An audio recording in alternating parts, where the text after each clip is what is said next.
ખાસ કરીને આજે આપના દ્વારા ઇલેક્ટ્રિક મીડિયા, પ્રિન્ટ મીડિયા અને સમગ્ર રાજકોટના કોંગ્રેસના મુખ્ય આગેવાનો, વોર્ડ પ્રમુખો, કંટ્રોલ સેલ અને રાજકોટની આમ જનતા વતી મને જ્યારે રાજકોટ શહેર કોંગ્રેસ પ્રમુખ તરીકેની જવાબદારી માનનીય રાહુલ ગાંધી જે દિલ્હીથી એઆઈસીસી છે જ્યારે આપી છે, ત્યારે રાજકોટની અંદર પડતી મુશ્કેલીઓ લોકોને એના માટે વાચા એક કોંગ્રેસ પાર્ટી તરીકે વાચા પહેલા પણ બનતી અને અત્યારે પણ વાચા આપશું. સમગ્ર જનતાને નાના નાના પ્રશ્ને જે નાની નાની હાલાકી ભોગવવી પડે છે, પ્રિન્ટ મીડિયા અને ઇલેક્ટ્રિક મીડિયાના માધ્યમથી જે ક્યાંય ખ્યાલ આવશે કે અન્યાય થાય છે એ અન્યાયને દૂર કરવાનો પ્રયત્ન પેલી પ્રાયોરિટી રહેશે. બીજી પ્રાયોરિટી કોંગ્રેસના સંગઠનને વેગવંતું બનાવીને પ્રજાલક્ષી કાર્યો વધારેમાં વધારે થાય એ પેલો મારો ઉદ્દેશ રહેશે. સાથે સાથે યુવાનોને, વડીલોને અને મહિલાઓ કોંગ્રેસની અંદર જોડવાનું એક સંગઠન માધ્યમથી એક મુહિમ ચલાવવામાં આવશે.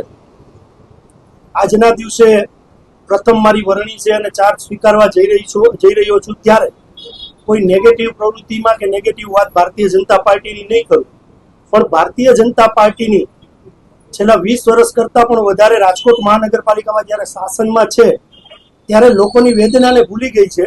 એ વેદના પાછી લોકોની યાદ આવે એવું ચોક્કસ આજના દિવસે હું આપ લોકોના માધ્યમથી કહેવા માંગુ છું કે સત્તામાં બેઠેલા લોકોની વેદના સમજાય એ પ્રકારનો આક્રમક કાર્યકર આવનારા દિવસોની અંદર કાર્યક્રમો રાજકોટ કોંગ્રેસ દ્વારા કરવામાં આવશે.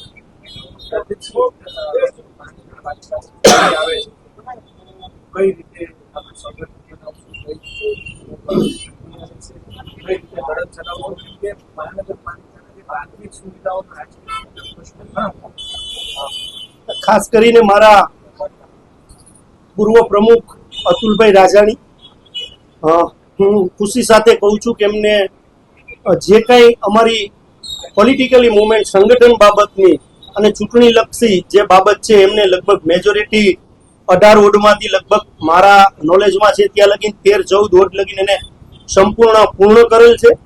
એને મારે વેગવંતી કરવાની છે. 2-3 વોર્ડો જે આપે મને જે પ્રશ્ન પૂછ્યો એમાં 2-3 વોર્ડો જે બાકી છે એની અંદર મારે કાર્યકર તરીકે, પ્રમુખ તરીકેની કાર્યકર તરીકે હું કામ કરી અને એ વોર્ડોને પણ પૂર્ણ કરીશ અને આવનારા દિવસોની અંદર સારી રીતે ભારતીય જનતા પાર્ટીની ચેલેન્જને સ્વીકારી અને મજબૂતાઈથી મહાનગરપાલિકામાં કોંગ્રેસના ઉમેદવારો તમને જોવા મળશે. ઓકે.